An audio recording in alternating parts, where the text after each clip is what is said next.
सुप्रभात प्यारे बच्चों, मैं रितु शर्मा हिंदी अध्यापिका DAV police public school Kurukshetra की ओर से हिंदी की ऑनलाइन कक्षा में आप सभी का स्वागत करती हूँ। आशा करती हूँ कि आप सभी सकुशल व स्वस्थ होंगे।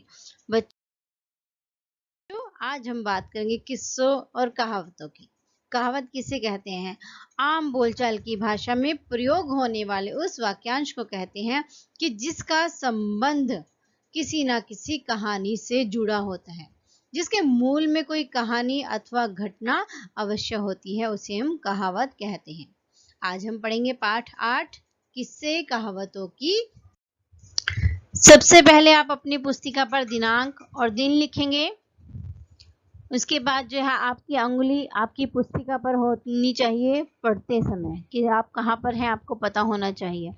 आपने बहुत सारी कहावतें सुनी होंगी, जैसे आकाश पाताल एक कर देना। आकाश पाताल एक कर देने का अर्थ होता है कि कड़ी मेहनत करना। मियाँ की जूती मियाँ के सिर, कोहलू का बैल कि अत्यधिक परिश्रमी आदि। क्या आप जानना चाहते हैं कि ये कहावतें कैसे बनी होंगी? तो लीजिए, आज आप दो कहावतों के बनने के मजेदार किस्से पढ़िए कि ये कहावतें कैसे बनी, हम इस पाठ में पढ़ेंगे। एक राजा था, उसके राज्य में न चोरी होती थी न डकैती। राजा के राज्य में क्या नहीं होता था? चोरी और डकैती। सिपाही करे भी तो क्या करे, सभी आराम से रहते थे। एक बार की बात है, रात का समय था। कैसा समय था? रात का। एक राहगीर कौन होता है? कि जो रास्ते से जाने वाला होता है, पथिक, राजमहल के पास से गुजर रहा था। कहाँ से गुजर रहा था? राजमहल के पास से। सारे पहरेदार सो रहे थे। कौन सो रहा था? सारे पहरेदार, यानी कि जो चौकीदार थे, महल के रक्षक थे, वह सो रहे थे। उसके मन में उत्सुकता जागी। किसके मन में? राहगीर के मन में क्या जागी? उत्सुकता। उत्सुकता का अर्थ क्या होता है? कि जानने की इच्छा हुई कि महल कैसा होता है। वह जानना चाहता था, अंदर से महल को देखना चाहता था। डरते डरते वह महल में घुस गया। कहाँ पर घुस गया? महल में। महल था भी बहुत आलीशान। कैसा था? बहुत बड़ा और आलीशान। वहाँ कीमती सामान भरे पड़े थे। कैसे सामान थे महल में? महल में कीमती सामान थे। मन तो भैया मन है, बड़े बड़े लोगों का भी डोल जाता है। डोलने का अर्थ होता है कि जो है वह विचलित हो गया उसका मन। वह तो ठहरा साधारण आदमी। कैसा आदमी था वह? साधारण। सो लालच में आ गया। किस में आ गया? लालच में आ गया। उसने झटपट कुछ कीमती सामान झोले में डाल लिए। कहाँ पर डाल लिए? झोले में। कैसे सामान? कीमती सामान। सुबह होते ही शोर मच गया। क्या मच गया? शोर। राजमहल में चोरी हो गई। राजमहल में क्या हो गया? चोरी। राजा परेशान हो गया। पहले ऐसा कभी नहीं हुआ था।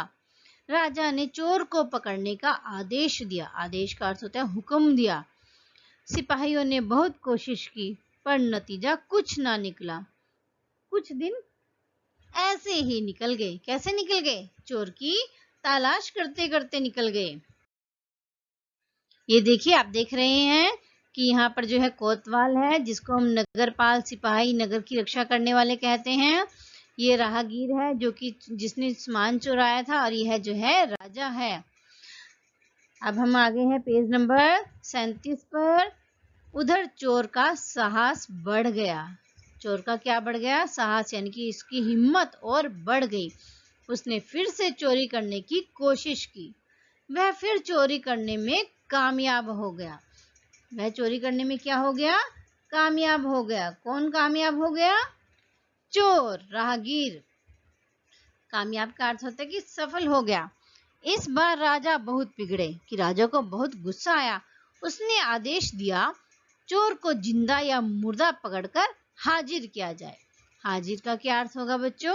यानी कि उपस्थित किया जाए। जैसे आजकल आप लोग अनुपस्थित हैं स्कूल से, विद्यालय से, क्योंकि आप घर से जो है वह कार्य कर रहे हैं, तो हाजिर का मतलब होता है उपस्थित। नगर कोतवाल बहुत परेशान हो गई। कोतवाल कौन होता है? नगर पाल।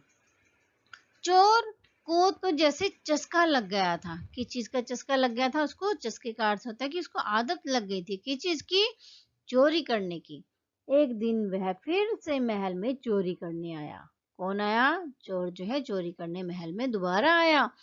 इस बार सिपाही सावधान थे। सिपाही कैसे थे? सावधान थे, सतर्क थे। चोर तुरंत पकड़ लिया गया। चोर को क्या कर लिया गया? पकड़ लिया गया। सुबह सारे राज्य में खबर फैल गई। अगले दिन राजा का दरबार लगा। राजा का क्या लगा? दरबार। बड़ी शान से कोतवाल चोर को लेकर दरबार में हाजिर हुआ। कहाँ पर हाजिर हुआ? दरबार में। महाराज, यही है वह चोर। इसके घर में सारा सामान भी मिल गया। इसे कड़ी से कड़ी सजा मिलनी चाहिए। क्या बोला? कि इसे कड़ी से कड़ी सजा मिलनी चाहिए। मगर यह क्या? चोर तो कोतवाल के ही पीछे पड़ गया। चोर किसके पीछे पड़ गया? कोतवाल के। चोर ने क्या बोला? डपट कर बोला, कैसे कोतवाल हो तुम? यही रक्षा करते हो महल की? कि तुम महल की यह रक्षा करते हो? सारे पहरेदार सोते रहते हैं। पहरेदारों को उसने क्या बोला? कि तुम सोते रहते हो, फिर चोरी नहीं होगी तो क्या होगा? कहीं ऐसा ना हो कि एक दिन सारा खजाना लुट जाए। मैंने तो सबको यह बताने के लिए चोरी का नाटक किया था। लोग कहने लगे, वाह देखो, उल्टा चोर कोतवाल को डांटे। बच्चों, आपको समझ में आया कि उल्टा चोर कोतवाल को डांटे जो है कहावत कहाँ से बनी? तो जो अगला किस्सा है हम अगले चलचित्र में पढ़ेंगे। धन्यवाद।